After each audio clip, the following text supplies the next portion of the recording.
नमस्कार दोस्तों। मुझे पहले ये लगता था कि जो लोग नेता बन जाते हैं उसके पास बहुत सारे काम होते हैं, उसे पादने अरे कहना क्या चाहते हो? मतलब उसे सांस लेने तक का फुर्सत नहीं होता है। लेकिन मैं यहाँ भी गलत साबित हुआ। मतलब मेरी जानकारी पहले से गलत थी, क्योंकि निरहुआ का जिस तरीके से फिल्म आ रहा है, बैक टू बैक फिल्में आ रही है, उससे यही लगता है कि उन लोगों के पास बहुत ज़्यादा काम होता नहीं है जनता के लिए करने को। खैर, हम इस विषय पे बात नहीं कर रहे हैं। निरहुआ के हाल ही में ट्रेलर आया है एक फिल्म का, उसी के बारे में बात करेंगे। फिल्म का नाम है काला कंद। तो इसी के ऊपर हम बात करेंगे, कैसी है फिल्म, क्या है खास, या हमेशा की तरह भोजपुरी फिल्म की तरह है बकवास। तो चलिए शुरू करते हैं। सबसे पहले फिल्म का नाम काला कंद। तो इस पे आप लोगों को अचरज में पड़ने की जरूरत नहीं, क्योंकि बॉलीवुड में भी कई सारी फिल्में मिठाइयों के नाम पे बनी हैं, जैसे बर्फी, जलेबी और भी बहुत सारे हैं। लेकिन उन फिल्मों में इस मिठाइयों के बारे में चर्चा तक नहीं हुई। लेकिन यहाँ पे कम से कम कालाकंद का इज्जत रखा जा रहा है। मिठाई के बारे में फिल्म में तो दिखाया जरूर जाएगा। तो सबसे पहले बात कर लेते हैं फिल्म की कहानी क्या है। दोस्तों, सिंपल सी बात है, फिल्म की कोई नया कहानी है नहीं।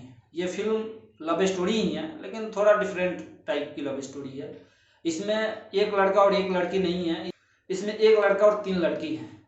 तो कहानी की शुरुआत होती है कि निरहुआ वैसे ही पढ़ लिख के बिना काम करने वाला बंदा है, एक छोटा सा स्टार्टअप स्टार्ट करता है, मिठाई की दुकान लगाता है और मिठाई की दुकान का नाम रखता है काजल किचन। ये नाम पता नहीं उसे क्यों पसंद है, या फिर पहले वो इस नाम के किसी लड़की को जानता है या नहीं जानता है, ये चीज़ें पता नहीं है।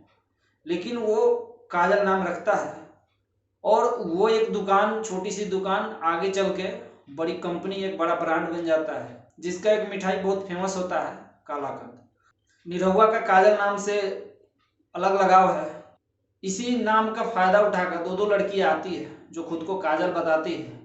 लेकिन इसमें से असली काजल कौन है और किससे अपना हीरो प्यार करेगा, यही फिल्म का प्लॉट है।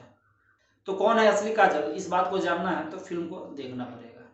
आपको पहले ही बता चुका हूँ कि फिल्म की कहानी कोई नई नहीं है, लेकिन इसमें एक नयापन ये है कि फिल्म के ट्रेलर से ऐसा लगा कि कहीं भी अभद्र डायलॉग या भी अश्लील सीन नहीं देखने को मिले। तो मैं ये दावे के साथ कह सकता हूँ कि ये फिल्म पूरे फैमिली के साथ आप देख सकते हो, इसलिए इस फिल्म को देखना चाहिए। फिल्म के ट्रेलर में 3 गाने हैं जो कि काफ़ी सुनने में अच्छे लगते हैं। फिल्म के म्यूजिक डायरेक्टर हैं आर ए शर्मा, और फिल्म में भी म्यूजिक दिया है, और मुझे लगता है कि गाने में भी इन्होंने म्यूजिक दिया है। फिल्म में सिंगर्स बहुत हैं, जैसे शिल्पी राज, विजय चौहान। दोस्तों, आपको बता दें कि फिल्म का रिलीज डेट नहीं दिया गया है, लेकिन इसके को प्रोड्यूसर में जी बाइस्कोप है। तो आई होप कि ये फिल्म जब भी आए जी बाइस्कोप टेलीविज़न पे ही आए। तो आप लोग हॉल में जाने का वेट मत कीजिएगा, जब भी टीवी पे आए देख डालिए। फिल्म में निरहुआ के अलावा आम्रपाली दुबे, नीलम गिरी, रीना रानी, संजय पांडे, सुशील सिंह जैसे कलाकारों ने काम किया है। फिल्म को प्रोड्यूस किया है रंताकर कुमार ने। फिल्म को लिखा और डायरेक्ट किया है संतोष मिश्रा ने। तो बस इस वीडियो में इतना ही। जल्दी मिलते हैं किसी और वीडियो में, तब तक के लिए जय हिंद। और प्लीज़ चैनल को सब्सक्राइब कीजिए, वीडियो को शेयर कीजिए और लाइक कीजिए।